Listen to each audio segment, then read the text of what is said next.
Hi there, this is Toby Green and you're listening to The Green Room with Tom Green and Jacob Gaynor. Stay tuned. Oh, coffee's for a week for that, mate.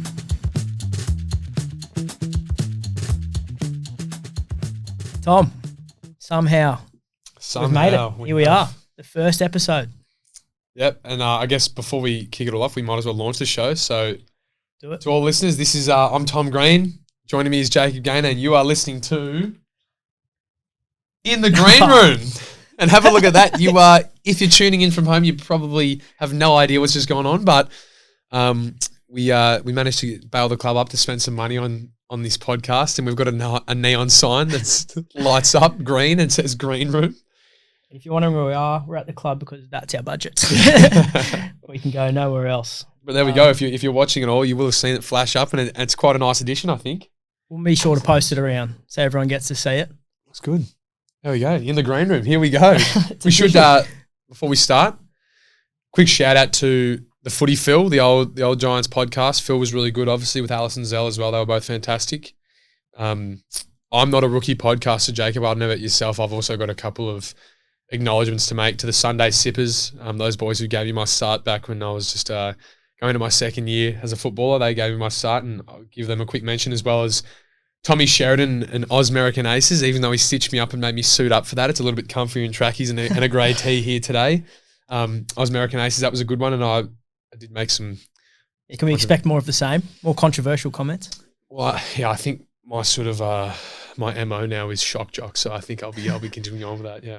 You mentioned you're not a rookie. I'm not a rookie. I had a podcast with Ryan O'Keefe, former Swans great. I think it was 3 episodes. COVID hit and we got cancelled. So he's hoping we get 4. He's hoping we get 4. But you did mention Phil. Phil's a big advocate for this podcast.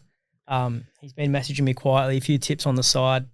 He does back the podcast, but he thinks it'll be 4 weeks until we get cancelled. Yeah, I haven't got many encouraging messages about this lasting Not too one. long. Yeah. If not, like all of the messages have People been think it's this out. episode and then we're done. And it could be. Yeah, we'll wait and see. Depends what topics we cover. We should also, I think, it's remiss of us even to maybe go this much into the podcast without acknowledging our amazing producer, Will, if we can. That cuts to Will. Will. How you going, guys? Great to hear from Will. Will will be hopefully bleeping out anything he needs and making sure we're Might just be on topic. 30 minutes of a beep, to be honest. We'll see what happens. There's a lot to get through. Might be a longer episode. We should start by introducing ourselves. Mm-hmm. Most people would know myself. Do you want to introduce yourself? I can start us off if you like. Yeah, thank you. I am Tom Green. I'm a GWS Giants midfielder, number 12.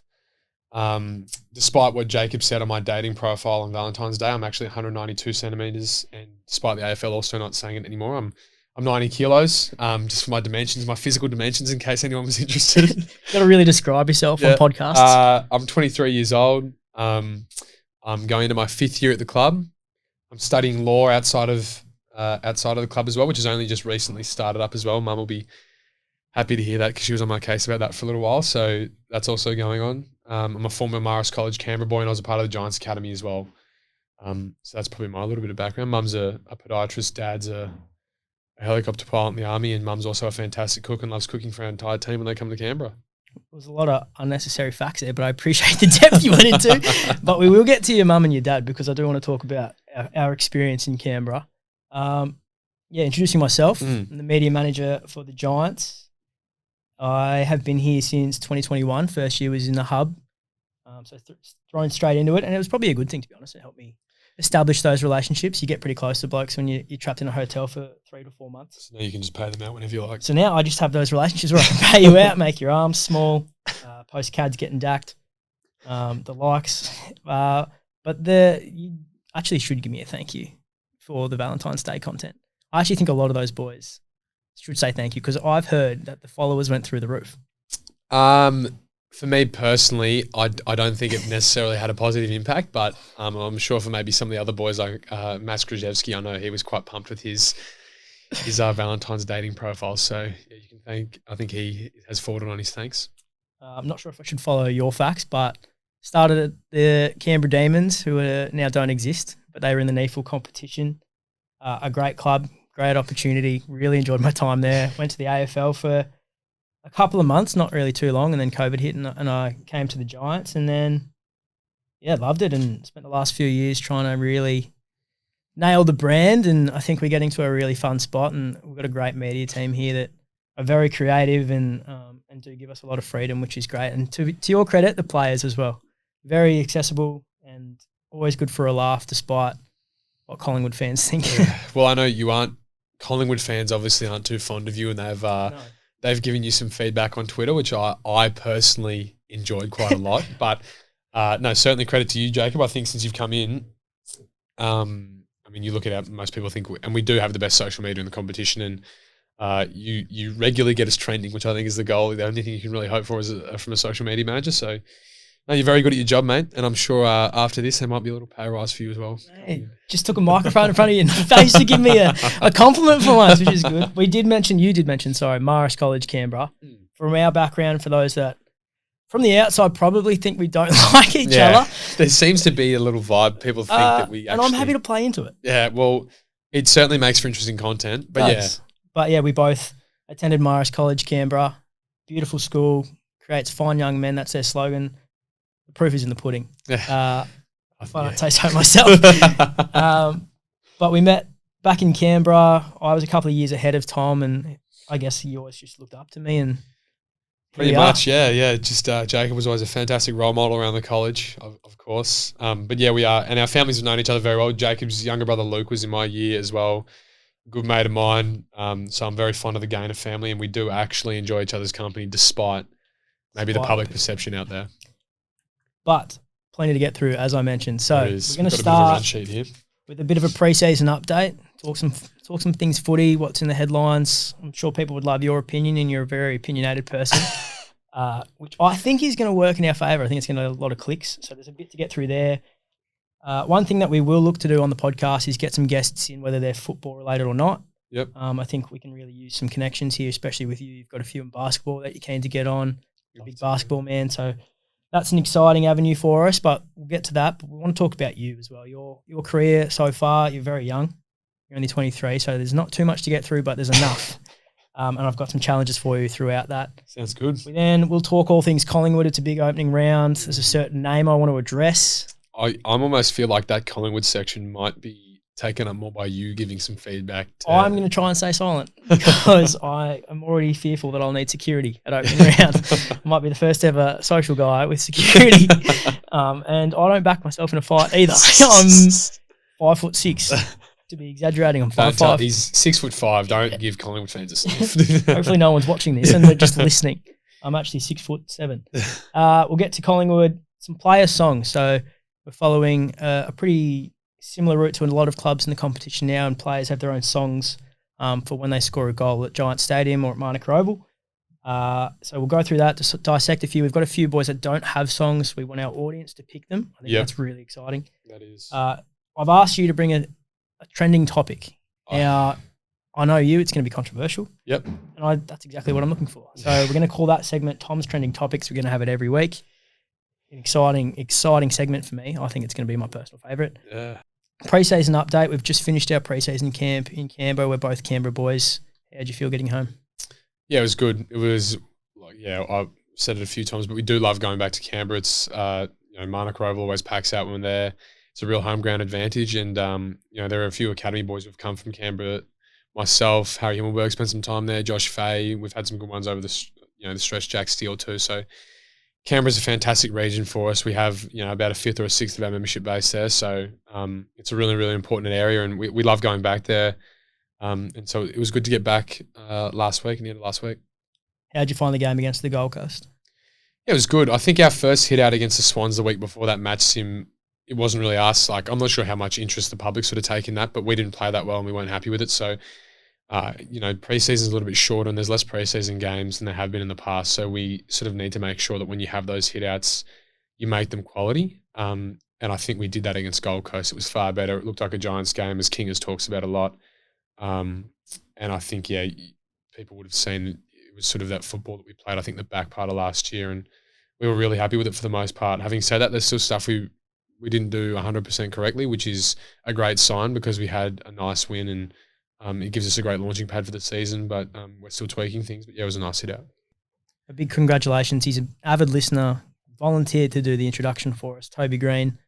Congratulations to Toby in Georgia. Beautiful young girl, Isla. baby girl, Isla. Yeah, beautiful girl. Did you say you had a Toby story? Is that I right? do have a Toby story. What's that? So Toby, despite belief, he's actually a big advocate for the media and for our team in particular, right? And this is 100% serious. Surprises even I me. promise. It does surprise a lot of people, but he's all for it. And a little fact about Toby is he actually wants to be a Getaway host when he retires. I don't know if Getaway is still a show, is it? I don't think so. I think it cancelled years ago, but he still thinks it's a thing. Toby's going to bring right. back Getaway. Okay. But he came to myself and the media team and Will earlier this year, and we have a segment on Giants media called Inside the Giants, right? And last year we focused on Kingers, and it was really just cool insight for Giants fans and AFL fans, and it's such a fun concept and such a great way to showcase the Giants culture. So Toby came up to us and he was interested in doing something for himself. So showcasing a day in the life type vibe of pre-season, and hopefully we'll do a few throughout the year. So Will and I straight away put our hands up and said, yep, we'll take this space. It sounds great.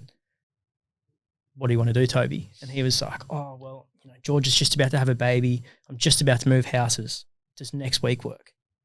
In the middle of all this. And we said, perfect. Are you sure? That seems like a stressful time. Is that going to be okay with her? Have you consulted Have Georgia you asked Georgia? Yeah. I haven't. She'll be fine. Okay, let's see how this goes. So Will and I rock up to Toby's house about 5:40 in the morning. And to be fair, he was great. And it was a really cool idea, right? So we follow him throughout the day. We go to the club with him. He drives us to the club. So we've both driven to Toby's house, parked our cars, had the morning with him. He's made us a coffee. He promised the world, and it was a delicious coffee. So credit to Toby there. Great barista. We get through the morning. He drives us to the footy club, and we go through the day. Comes to the end of the day, you might know that at the end of the day, sometimes what happens is there's staff soccer in the cage, right? Yeah, there is, yeah. So Will and I join the football side of the football department, play some soccer. A lot of them are ex-AFL players, so it's quite a physical game. As we mentioned at the start, I'm quite small, right? So it's physical, it hurts. And you leave really sore. Anyway, we finish up with soccer. We're sweaty. We go, wow, good day. We'll go see what Toby's doing. We come out. Has anyone seen Toby? No, not for a minute. Have you seen Toby? Not for a minute. Oh, that's strange. No. We'll go grab our stuff, and then we'll get tubs and we'll go home. Nowhere to be found, Toby. Turns out Toby's completely forgot that he's doing a day in the life video and left off. Will and I at the club. He's left you behind. I messaged Toby and just said, forget something. He's obviously driving home, not looking at his phone. Well done, Toby. Good. Gets home, gives me a call. He's flat. You're kidding. I forgot. I'm so sorry. Fine, but Will and I ended up having to get an Uber from the club, had to sit in traffic. Yeah. I think that's probably a testament to Toby's character. That's our first controversial take. But not much of a story. I just wanted to get it out there. The fact that he's a really incredibly selfish person is basically what you're trying to. Is that what you're trying to tell our listeners? That's the clickbait I want. Our captain is incredibly selfish and thinks about himself. Yeah, I just think he's almost done a 180 on his reputation in the eyes of the AFL, and I just want to bring it back just a little bit. And he had a baby 2 days later. He had a baby 2 days later, and oh, Toby, congratulations. Yeah. Nothing about what he did to us. Yeah, exactly. But no, congratulations to Georgia, not to Toby. Yeah, congratulations to Georgia and baby. And good Georgia luck. did do the heavy lifting, so it is.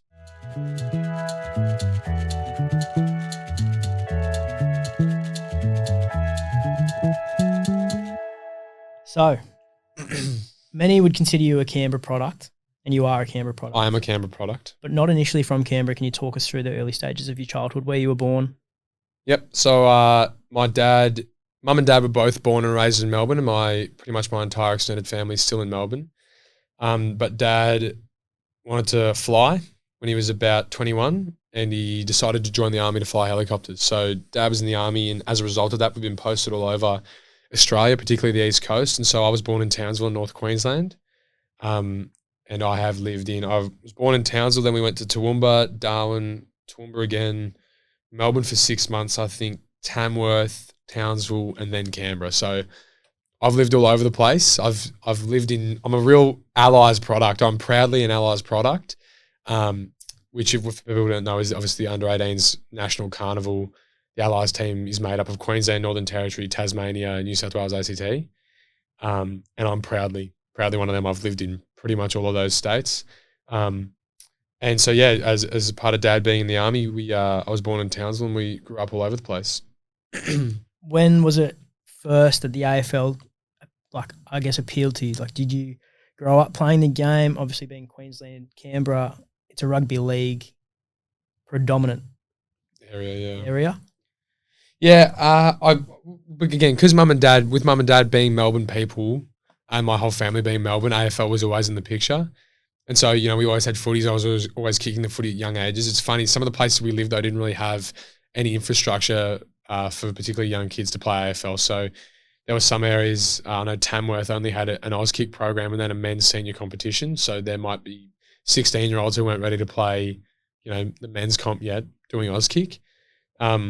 So I always sort of was kicking the footy and I was always playing football, but I was also exposed to, you know, rugby union. I played rugby union a lot when I grew up. When I first moved to Canberra, I didn't play AFL. I played rugby union, along with basketball, which is probably my greatest love now, and cricket and some other sports. But yeah, I certainly grew up playing both, but AFL has always been a part of my life. Was there ever an inkling or, I guess, a possibility of a basketball career, or you just kind of knew that you'd... Deep down in my heart, yes, there was. There was a real possibility of basketball. Basketball is my one true love, I think, to some extent. Maybe the one that got away, you could even say.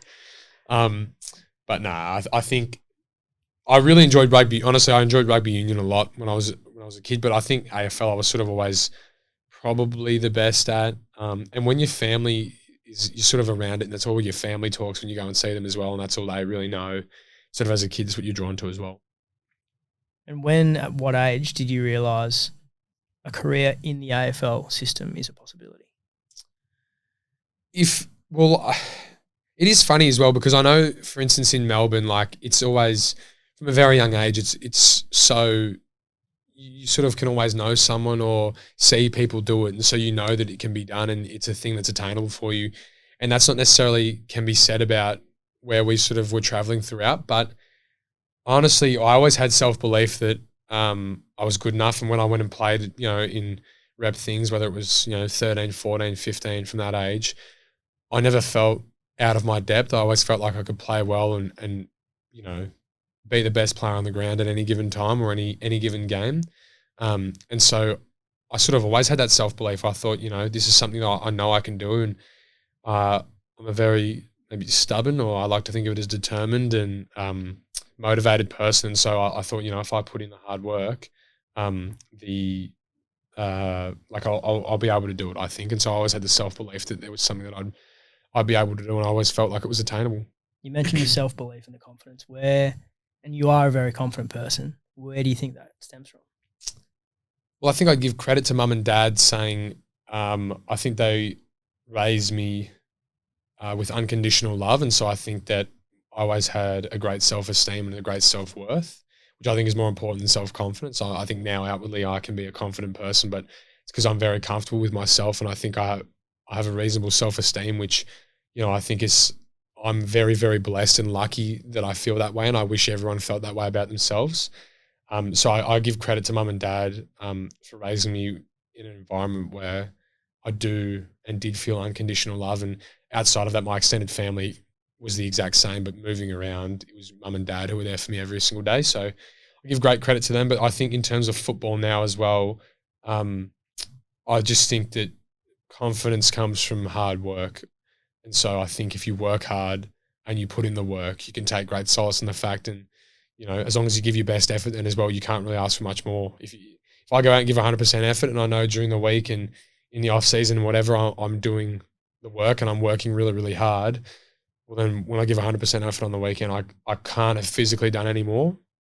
And so you've got to take, you know, it is what it is. Whether maybe it's going to be good enough, maybe it's not. However it turns out, that's what you've got to accept. And I take great confidence out of that.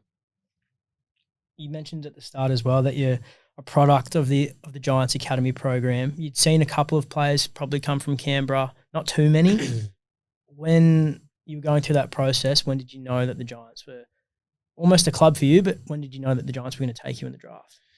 Well, I didn't know until it officially actually happened. I know there's a lot of talk about, they say, oh, we'll tell you we're going to take you, whatever, but Adrian Caruso never gave me that luxury. So, no, I think, to be honest, throughout the year, I knew the Giants were obviously very keen. I knew other clubs were keen too, but I always figured I was going to go to the Giants. I spent a lot of time here through the academy and whatever, so I always felt like I was going to go to the Giants. I felt like that's where I wanted to be, and they'd invested in me throughout the development in the academy over a long period of time, and so in that way, I would like to give back to them.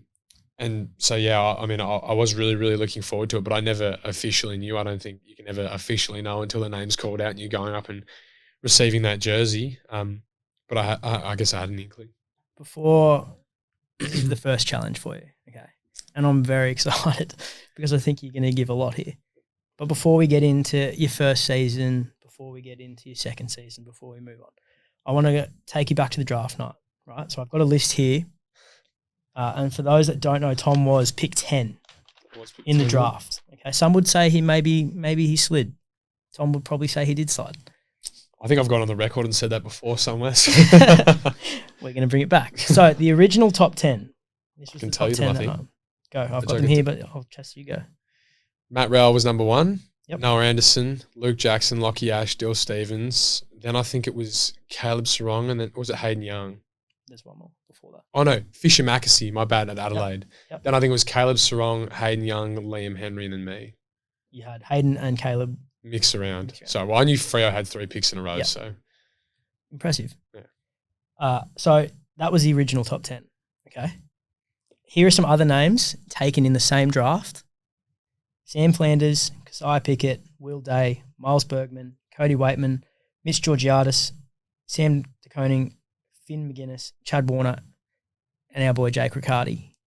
Can I make a really quick comment before we even go any further than this? One thing I'd love to say about our draft, my God, it's a good draft. It is When really I was good compiling draft. this list, I went through with the rest of the media team and I was like, who's like the notable player? We were There's heaps. scrolling in the whole list. Like Yeah. Chad Warner is taking a pick 39. Yeah, he was. I actually don't even know why Chad went that late, to be quite honest with you. But Oh, I have looked at this before as well. It's a really good draft. It's a really quality draft. We're probably missing players there too as well. And we are. Yeah. But I couldn't write down the whole draft. That'd take out the whole podcast. But your comments are actually perfect because here's the challenge. I want you to redo the top 10 in what order you think it's reflective now. But And I'm not saying much, but all I'm saying is Tom Green controversial top 10 Daily Mail tomorrow morning. But here's so you've got some serious names here. And a lot of the top 10 might be the same. So we'll start with pick 1. Well, and I want you to put yourself in this, by the way. yeah, I know. So my thing about this, though, can I say, is that that draft, I think, is pretty fairly reflective of the body of work that was put in up until that point.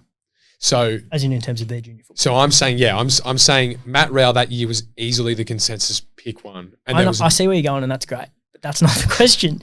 The question isn't judge their junior footy. I want now redo the top 10. well, We'll start with pick 1. yeah, well, I mean,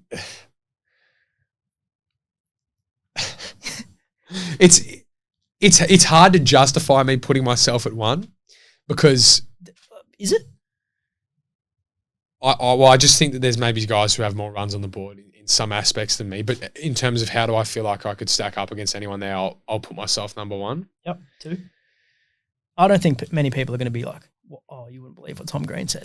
They're going to be like, yeah, righto, checks out. Yeah.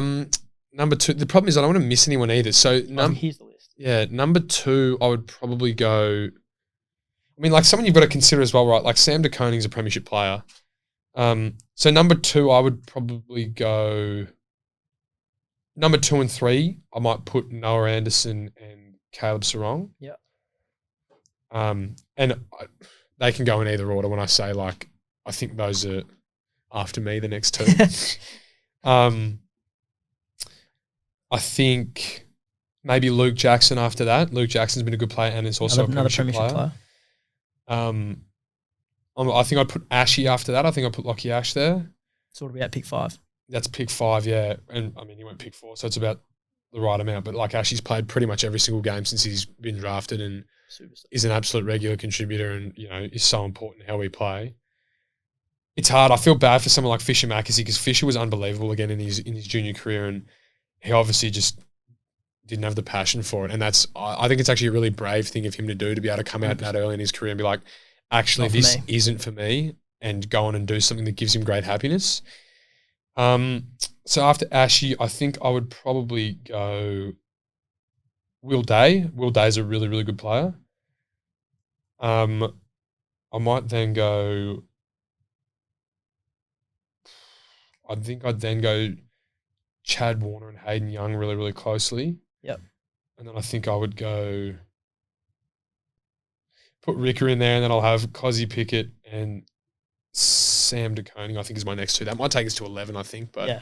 I think I'd do something like that. I'll tell you who's going to be really happy there. Is Ricker, Jake Riccardi.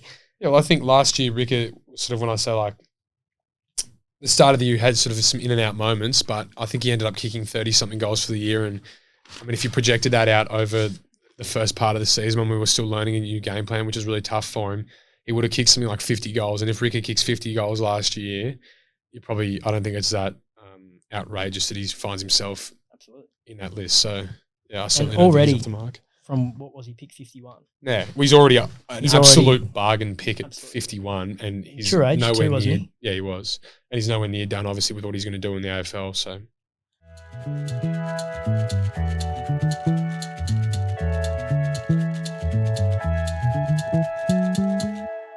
is it strange to think that you had your first season hub, second season hub, third season, you could look back and say, it was somewhat normal. It wasn't, yeah. We had Leon leave the club, Mark McVeigh take over. That was a temporary thing, and then the club's struggling essentially, and then a new coach last year. Like, you've had a lot happen pretty quickly. Yeah, in regards to that sort of stuff, it has been a little bit. I mean, I don't think I'd change it though, if I'm completely honest. I think it's not really someone who necessarily lives with regrets in my life, or, I think it's just an interesting part of the story, and hopefully it's a long story that continues on for a little while, but it has been really eventful in that respect so far, and I'm only going to my 5th year now, so hopefully I've got another, 10 or something, maybe more to go. So wait and see what that holds. But so six disposals on debut. Yeah. Was there a game for you that stood out and was like, yes, I belong at this level? Yeah, it was I've only played 6 games my first year, but my second game, actually, I played reasonably well against Collingwood at Giant Stadium here. And I felt like, I had some good moments. But then I also had a game, my 5th game that year, was up at the Gabba against Melbourne, and I played pretty well. I was happy with how it went. And I thought, to be honest, that whole time I thought I was good enough. I knew I was good enough, and I was going to get there. I was going to be able to be an AFL player. But that's when I suppose I was able to prove it to maybe some more people and really be like, oh, no, I can do this and attack it my second year. What's your headspace like when you go from you have some amazing self-confidence, which I think is one of your strongest assets, but you go from finding your feet at the level and you're playing some regular football, and then I think it was 2022, Leon had left. The club was in a bit of a weird spot. Mark McVeigh came in and dropped you. What was that period like? Yeah, well, that period was a little bit, it was just different in terms of, to some extent, we were like a ship without a rudder, just in the way that Leon had been the only coach that a lot of the boys had here for any period of time. And then Spike comes in really tough circumstances and takes over a football club, but not knowing if he's, when I say, going to have a job the next year or if they're going to hire him or anything like that. So, that was a really tough period for everyone, I think, that adjustment. And, it was unfortunate that happened. And like I said, I think that's just hopefully it never happens again, basically. It was, it was tough to deal with. But like I said, I've always had great self-belief, and I've always felt like I was good enough. And I feel like I'm hopefully starting to prove that to other people as well. I think last year we really saw you start to to own that midfield role and really flourish, do you think, not that it was a good thing, but it might have necessarily been a good thing for you in terms of Tim and Jacob Hopper leaving? Do you think that really opened up that position to make it your own? Yeah, well, it certainly, it gave me more opportunity. It gave, I think, all of our mids opportunity. Those are two great guys and they're two, very good players as well. So it's, disappointing to see them go. But in that way, it did give me more responsibility along with, our other midfielders in there and greater opportunity. I think that was, I always enjoy that and I always look forward to that. So it was nice that, I suppose, it was disappointing that's how had to be the way that it came about, but it was an opportunity I took with both hands, I feel, and I was, happy to be able to play some consistent footy last year. You've never been shy on, I guess, your ambition and your goals and what you want to become. But how would you summarise, I guess, that statement? Like, what is the goal? What is the ambition? Not only for you as a player, but I guess for you knowing the club and almost coming from the ground up. Where do you want to see the Giants go? Yeah, well, I think it's very. I always find this quite a funny one because I've said that a few times and people, I've said, sort of. So I do believe that, my goal and I'm striving to be the best player in the competition. Now, I don't think that that's that outrageous of a statement because I think that everybody should feel like that. I think we're in a competitive, driven environment where you need to have a drive, I feel, in my opinion, you need to have a drive to be the best, to be able to succeed and to push yourself ahead. Now, I would like to aim to be the best player in the competition because whether I get there or not, I may never get there. It's not for me to say that I'm the best player in the competition. That's for other people to make, their judgments about. I'm going to aim to be that. And if I don't quite get there, maybe I'll be, I don't know, the 20th best player in the comp or the 10th best player in the comp. But that's going to make us a better team. And I'm also going to max out with my output. And I think that that's all you can ask from a player and all you can hope for your career. So I'm going to work to try and be the best player I can be. And I think that I can be the best player in the competition. But whether I get there or not, I think that mentality of trying and striving for that is going to help me better myself. And I think if every player has that mindset, it's going to help them better themselves. And that's what you want. That's how you win a premiership. Because the ultimate goal at the end of the day is to win a premiership. The reason I want to be the best player I can be is to help us win a premiership. And so that's why I have that mentality. So that's why I always find it a really funny one because people say, "Oh, you're very self-confident," and it is a self-confident thing to say, I guess. But they say, "Oh, you're incredibly self-confident. You want to be the best player in the comp." And I say, "Yeah, I do," but I also think Connor Ryden should feel like that, and I know he does. I'm sure Toby feels like that because he is the best player in the competition. Like these people, I think, should have this drive to be the best player in the competition because it's going to help us come along and be the best version of ourselves, and we can then win a premiership from that. I also think it's changed a little bit in terms of it's not necessarily seen as arrogant now. I think it's seen as, you're right, like self-confidence, absolutely. But it's very much it's almost refreshing. You don't have players come out and go, "Oh, yeah, I want to be a good player, but I want to be in a good team." Or like, where you have that kind of like, it's almost that American culture where like if you have a player, say you have 3 goals, 35 disposals, and a reporter comes to you, 99 times out of 100, the player is going, "Yeah, credit to the boys." And it's generic as, but it was a great team performance. Like I think it takes a certain type of person to be like, "Yeah, I played really, really well," and it helped the team. Like it's a different kind of way of communicating. Yeah, no, you're right, and I think to some extent that's what it is. It's just you can ignore. Like I'm big on. I feel like just like let's not pretend. Like let's just acknowledge the reality of a situation, right? In that situation, that player has obviously played really well.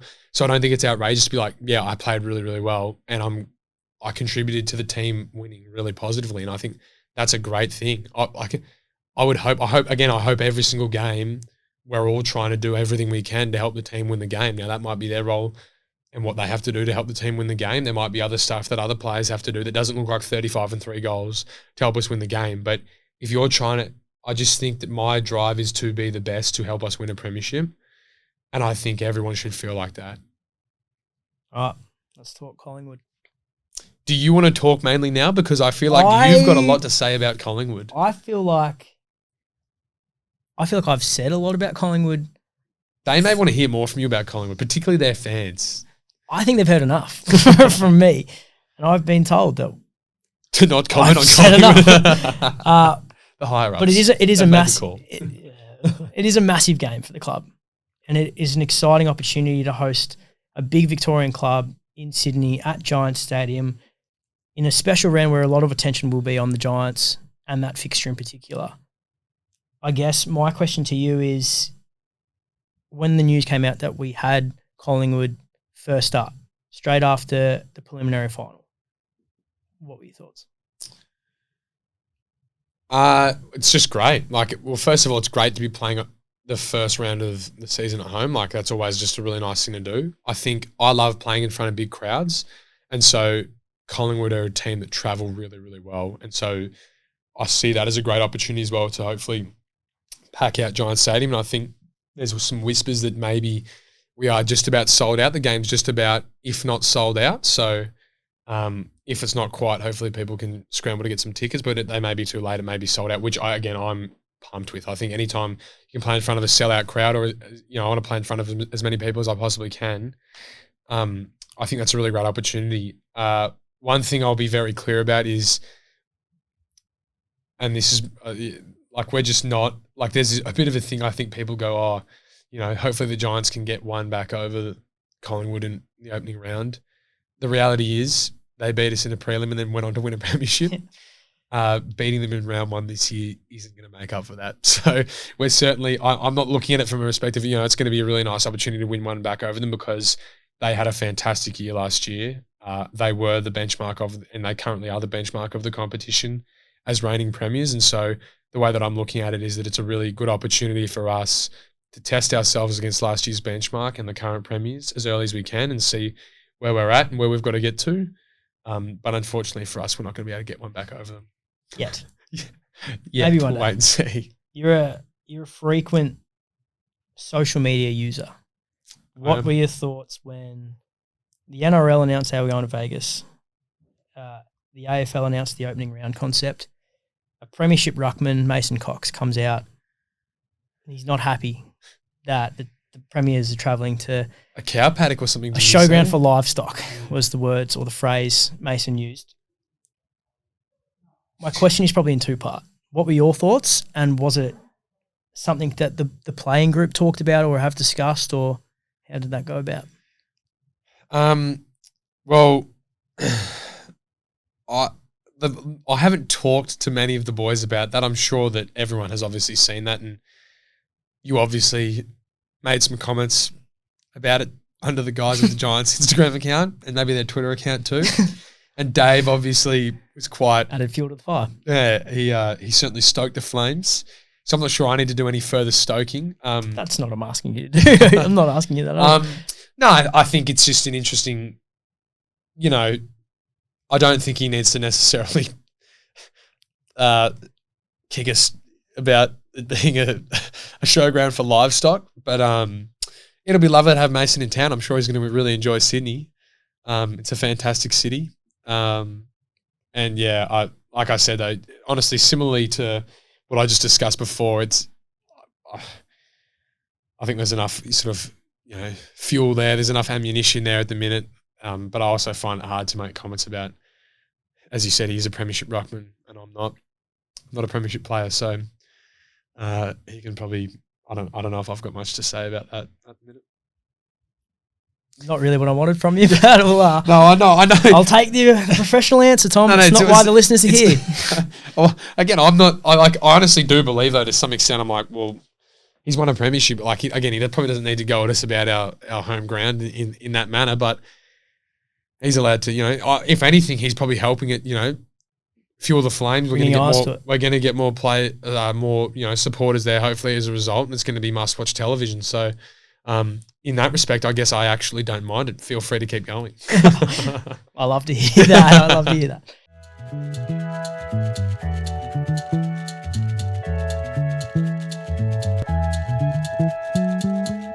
All right, we're getting into a segment with player songs. Yes. Okay, so I think we'll get to yours at the end. Sure. Because there's a concept that you really want to promote. Yep. And Will, how long do we get with the song? Spotify? Or how long? I reckon no more than 10 seconds. Yeah, Give it a go. copyright issues. Is Okay. it? Yeah. So we're going to have to We'll find see. the perfect part of the song Yeah. to really explain your story. So I've got a list here of every player and their songs. Now I haven't seen this. I can show you following the segment. We're not going to go through everyone's. Yep. I don't have the time. But we do have some that I've earmarked as really good options or questionable options. Yeah. I'd love to get your opinion on it. Yep. And then we have two who are yet to decide on a song. Yeah. And we're going to throw that, I think, to our listeners and our viewers. They can Absolutely. pick those songs for those two people. I think that's James Leake and Lecalier, I believe. Is that correct? Correct. So if you want to pick their songs for them, the most voted in songs, I think they're going to have to run. I'll put a box on the Instagram Yeah. with the player's name. Yeah. And Sure. then- I think it's really important. So for those two viewers and listeners at home, and then also when we're questioning these here, my biggest, I think when I was deciding my song and when I did, so last year I had Applause by Lady Gaga as well. I think that's a really good song that the crowd can get up and about to. And after Is a that the goal, goal? You want to get the crowd so on their feet. exactly. My thing is like, I want the crowd up and about. It's funny you mentioned that that's your idea. And I 100% agree. Because some people haven't done Because that, have they? we'll start with the skipper. We'll start at the top, Toby Green. You'd say highly likely We'll be We kicked hearing 70 his- goals last year. So we'll be hearing his song quite frequently around Giant Stadium and Marnock Oval. I won't play it because we can't, copyright issues. His song is Lean On Me by Bill Withers. Are you familiar with that song? I'm sure if I heard it, I would be. I'll play it. We'll cut it out of the podcast. Yeah. But this is Toby's song, which is meant to get people up and about.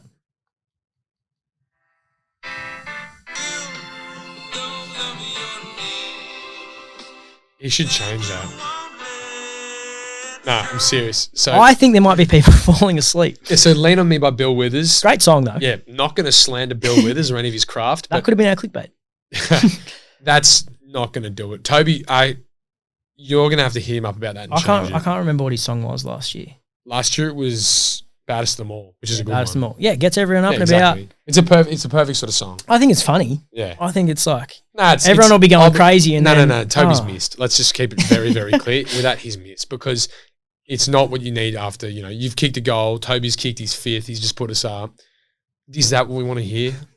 I'm serious. Is that Well- actually what we want to hear? I've got the opposite. So Darcy Jones, Yep. who we hope debuts early in the year. Yeah. I hope has a fantastic career at the Almost Giants. certainly will. He and likely to kick a lot of goals, Yeah. which is super exciting. And you mentioned how good our forward line is. He's only going to add to that. Yeah. His song is quite good. I don't know. I can play it again. What is it? It's called Throw Your Hands Up. Pitbull. Throw your hand. I can't sing it, but You don't want to play- see. Why don't we How's get it Jacob go? to now sing Yeah, the maybe rest you of should these have- for our I listeners? I've got notes in front of me. Will, you could probably sing this song. Oh, yeah. That's not a bad one. It's a great song. Yeah. And that's, to your The point, vibe. going to get Giants fans Yeah, on I their like feet. that. And like we've seen what Brisbane have done with Charlie Cameron. Yeah, exactly. Country Road goes crazy. Yeah. And I will get to you at the end because that's essentially your. It's exactly what I went for. Mine doesn't goal. even have lyrics, my song. There's a special shout out. I know he won't listen to this podcast, so I'll give him a shout out Who? regardless. But Lockie Whitfield, Yeah. his song choice, arguably my favourite. What? It's the UEFA Champions League anthem, which I think it's not necessarily going to get Giants fans on their feet. It's just, It's just a great song. Yeah, it And is. I'm a big soccer fan, so Yeah. it's perfect. nah, that's a good one. He's also added a note. Can we please loop this so it plays twice? There you go.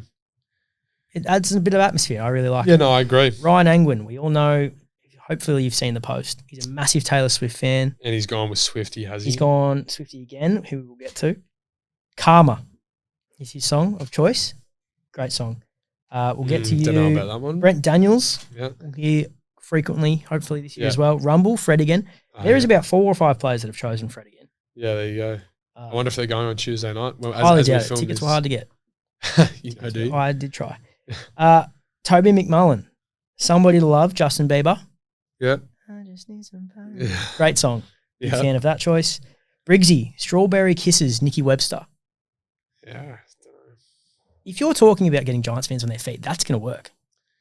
The Matildas sang it. Oh, after- yeah. Yeah, it's not a bad massive one. song. That's not bad. Not bad. That's stiff. I think that's arguably the best. I don't know. People, I think like this is an American inspired thing as well. Like this sort of thing is an American sports vibes sort of thing. Once you get it going, yeah, it you works. just need to pick bangers. And I also think you need to pick it for consecutive years. Hard to do, but I think you need to kind of like. I hope Charlie Cameron doesn't change. No, he won't. Well, he's just big enough can't, that he won't. exactly. And he shouldn't either. But yeah, you're right. Toby Green, lean on me. He shouldn't stay for 2 years. Max has chosen "Freed from Desire." Great song. Yeah, that was Ricker's last year. Yeah, so he's copied. Yeah, he has. Key Oh, forwards. yep, that's in the notes. Same as Jake Riccardi last Yeah. year. And again, Cooper Hamilton, Coop, the outspoken Coop. the outspoken Coop. He's got another great video dropping this week. Yep. Unwritten. You don't know? Have you seen Anyone But You? No, With Sydney Sweeney and Glenn Powell. You haven't seen it. no. I'm familiar with the movie, but I haven't seen it, no. Staring. No, I don't know. You have no idea what that song is. It's literally the biggest song in the world right now. I can't be right. Well, maybe not number one, but it's up there. Yeah, there you go. I'm not familiar. Okay. Well, Connor Iden, When I See You, Fantasia. Is it He's never kicked a career goal. Yeah, I know. Can you should imagine happen the this year, by scenes the way. if It'll Connor be Iden ridiculous, scores? Yeah. The thing is, if he kicks a goal, like none of the players at least will have any idea what song is playing because Everyone we'll will be be losing erupting. our mind, yeah. And I think the crowd will be on that. I Now, think the crowd should too. let's get to you. So, your song, do you want to tell us what it is? Yeah, so I've opted for, and this was actually a little bit TikTok inspired by, I saw a TikTok of David Luiz kicking that free kick he kicked, I think it was the 2010 World Cup for Brazil. Yep. I saw a TikTok of him doing that, and the song is Samba de Janeiro. Yep. And for those who don't know what that is by name, I think if we can only play 10 seconds of it, maybe go to 25 or 27 seconds in. 27 is 20 very specific. Yeah, something like 27 seconds. All right. So, for those that are listening, this will be the song. And then that. you're Go going to 25 just in case it doesn't miss. Anyway, yeah. you're going to have to action to the camera what you want fans to do. Well, I don't know. You've told me this. I actually haven't. All right. So, here's the song. Listen to the I song. and basically then- want fans to get up and do the samba if that's what they want to do. Listen All to right. the song. Here's the song. So, Tom Green, Samba de Janeiro. When I see your 55, goals, launches goalward. And then this echoes around Giants Stadium.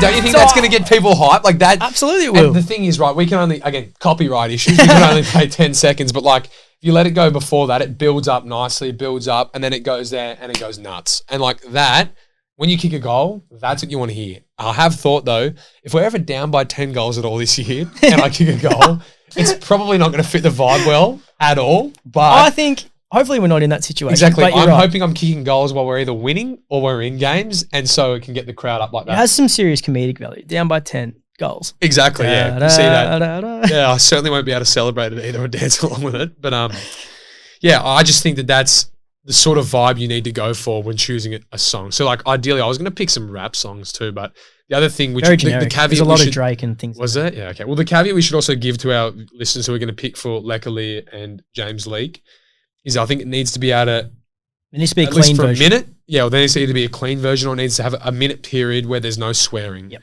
or expletives. Very or important. Whatever. So I originally wanted to pick March Madness by Future one year.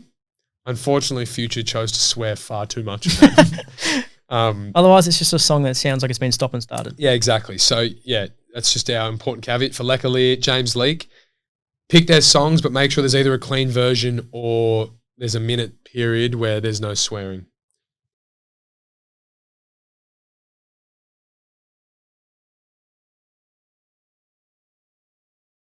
This next segment, one I personally extremely excited. The club, extremely Maybe less nervous, so. and I'm not sure if it's going to stick around. We'll see how it goes. But I've asked you to bring a trending topic every week. Yes. Not necessarily about football. Which Very rarely, I very think, is it rarely. going to be There might about be a week football. that you do. Mm. This week you don't. So Tom's trending topics or topic. Yep. For this Hit me. week. What is it? Well, just before we say all that, I would like to also say, feel free if Giants fans, I also would love for our listeners and for Giants fans to send in topics that are maybe irking them Yeah, big or fan of that. anything like that, because as I'm sure you're all aware, I'm just as human as anybody, and I am probably irked by the exact same things you are. And I'm happy to do the ranting for you if I also feel a connection to that. So like I love arguing and I love causing a stir. So feel free to send in things that are annoying you. You love to get my opinion on maybe a trending topic. Different way of framing it. I like it. A trending topic. Not Tom's topics, Tom's opinions. Feel free to send it in and I'm happy to rant. What is it this week? This week, I thought I'd come in red hot. Taylor Swift. This is going to upset a lot of people. Including your boss, Alison That's Zell. the thing here. So let's just get this out there. We both are assets of the Giants as a brand, right? They're not going to fire you. They can't fire you. You're going to have to do something. They can delist me and pay me out. They won't. Exactly. They can just delist me. They don't pay anything. So just to reinforce the fact this is Tom's trending topics. Well, and I like Taylor Swift. So my main issue with it actually doesn't have as much to do with Taylor Swift. Now, I'll quickly say, am I the biggest fan of her music? No, I'm not. I'm the complete opposite of Ryan Angwin. I think she actually makes middle-of-the-road pop songs effectively. And I personally don't take a great deal of enjoyment of listening to it. And I just think, how many times can you write about a breakup? How many albums can you make about the same breakup? It doesn't tickle my fancy personally anyway. And I think lesser of you tickles your fancy. So, but my main issue is actually with the Australian population. And Why? Just because, like, I know she's obviously massive. She does enormous numbers. She's, jetting all over the earth, polluting it while she's doing that. Going on these massive tours and selling out arenas all over the globe. But I haven't heard so much about her in so long. And I just wonder how much of this is actually authentic. I love Taylor Swift, or how much is actually like buying into just this hype train of like, oh, it's just the in thing to do at the minute is go to Taylor Swift and see her concert. Because, and I'll also concede, like her concerts do look amazing. And I know that like that's going to attract some people, but I swear every single person you speak to, all they speak about at the minute is Taylor Swift. I'm like, not that many people like her. Like, if you like her, keep this energy with me in 6 months when she's long gone and she's back in America with Travis Kelce. I think there will be people that No, there just won't be. Like, they just simply Ryan won't Angwin be. is the perfect example. Yeah, okay, no, but Rhino isn't the perfect example because when he got drafted, said, I love Taylor Swift. And he went up there and he was the flag bearer. So, Rhino, this is not aimed at you. I respect how you go about it, and I respect you stand on business and you stood to your morals. I have never heard so many people jump on this, oh my God, I'm a Swiftie, I love Taylor Swift now. No, you don't, all right? You don't. You don't like her that much. You're on it because it's the cool thing to do at the minute, and you can post an Instagram of your bracelet, and you don't actually like her like that. So this dig is actually a little bit less at Taylor Swift, and it's more at the Australian population for buying into these things that they can post on their Instagram story and say it was a cool thing I went to. You don't love her like that. And I know you don't love her like that. So you just think it's a subtle brag. It's a trend. No, I don't think it's a subtle brag. I know it's a trend. I've seen it. I've seen people who don't like, I wouldn't know if they like Taylor Swift. I have no idea. And all of a sudden, I'm a Swiftie. I love Tay-Tay. You're not. And I'm sick of it. And it's easy because Taylor Swift is probably the biggest artist in the world. So, like, it's easy for people to sort of hide under that. Oh, yeah. Isn't the fact that she's the biggest artist in the world justification that there's this many people excited and going? No, but because I know I've heard. Who? Name and shame. Nah, I can't. Who from the club went to the concert that you think is not a big Swiftie? No, I can't do. I'm not gonna. So you're gonna publicly say, "Shame on you, Australian public. No, shame on okay. you, Taylor Swift," but you're not gonna out someone from the Giants.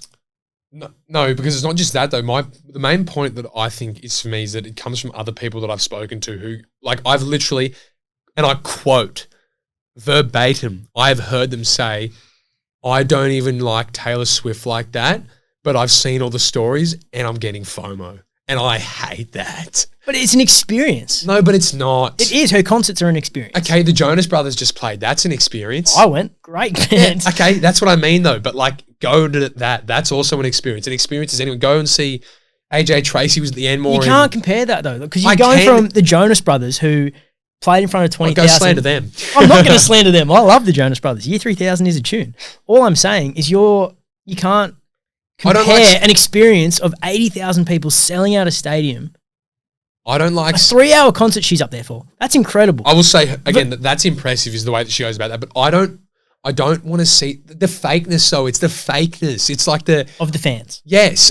You don't love her like that, and you haven't. You're just going because it's cool, and you want to be able to post a bracelet and an Instagram story and be like, I did that, and I think that's lame. How do you And feel? it's funny because Do you- there's I might lose 1,000 followers now after You going just hit 10,000. Yeah, and it's And now it's gone. going below. I think it's a great start to the segment. And I'm really excited to what you bring next week. Pretty keen to see the feedback. I probably am. I'm the one that has to filter the comments. Probably a good thing that this is towards the end of the podcast. Hopefully in case people have don't tuned make out it, yeah. when we talked about your career. Yeah. All right, we're going to end now with a weekly recap poem. Now, I'm a big advocate for poems. I love know. them. I love writing them. I write them every Christmas for the family. I write them. Do you really? Yep. Yeah, I didn't know that. All the cousins, all the aunts and uncles I go through. Jacob won his. He won. Was it Employee of the Year last year for the Giants? I think that's what it's called. Yeah. Yeah. Well, in his acceptance speech was an acceptance poem, and it brought the house down. It was obviously, as are most things written by Jacob, quite well written and well delivered. It was very, very funny. I know Dave Matthews was up there very, very nervous, but it was well written. So I'm excited to see how this goes. But I'm going to be judging this. So, yeah, I'm going to go through, and it's pretty much just going to recap the week. This one's a bit different because we're opening around. It's Yep. going to kind of look forward to the game. Give me a rating out of 10. Yep. And then that's And it. That's I end of might give you January. a few comments as well, but yeah, sure. Well, that's unlike you. Good luck to me. I hope I'm not like Taylor Swift. All right, ready? Tom, it's been a pleasure, but you've had your turn to speak. Now it's my turn. Let's recap the week. That's how I'm going to start every single poem, by the way. Sure. So you can just clip that, Will, and I'll say that every time. The pre-season is finally over. It's time for the opening round. We're set to host the reigning premiers at our beloved home ground. Everyone was excited, getting ready to purchase a seat, except Mason Cox, who decided to tweet. Not happy was Mason. He went to Twitter to unload. I feel sorry for the Pies, having to hit the road. His tweet wasn't malicious, but it did give us a shock. What did he say about our home ground? A place for livestock. Our CEO, Dave, added fuel to the fire. Those comments weren't exactly in our plans. But hey, Collingwood, at least we can all agree, Sydney definitely don't have more fans. So in conclusion, do we hate Collingwood or is it just a facade? Either way, this weekend, I'll need a security guard. Well, that's all I've got. This wasn't a bad start in my eyes. So thank you for listening to The Green Room and bring on the Pies. Well done. Thank you. Really well done. Thank you. Did that this afternoon. Rating out of 10. Pretty solid. I don't want to go too high too early. I mean, we don't have a baseline to go off here, so I'm going to give you a 7, but it was... That is pretty low. I thought... I mean... I actually think that's pretty stiff. Yeah, well, I'm going to stick with it. I think... Great. I think 7, because I know you can do better than that, and when I say better, you can be more controversial.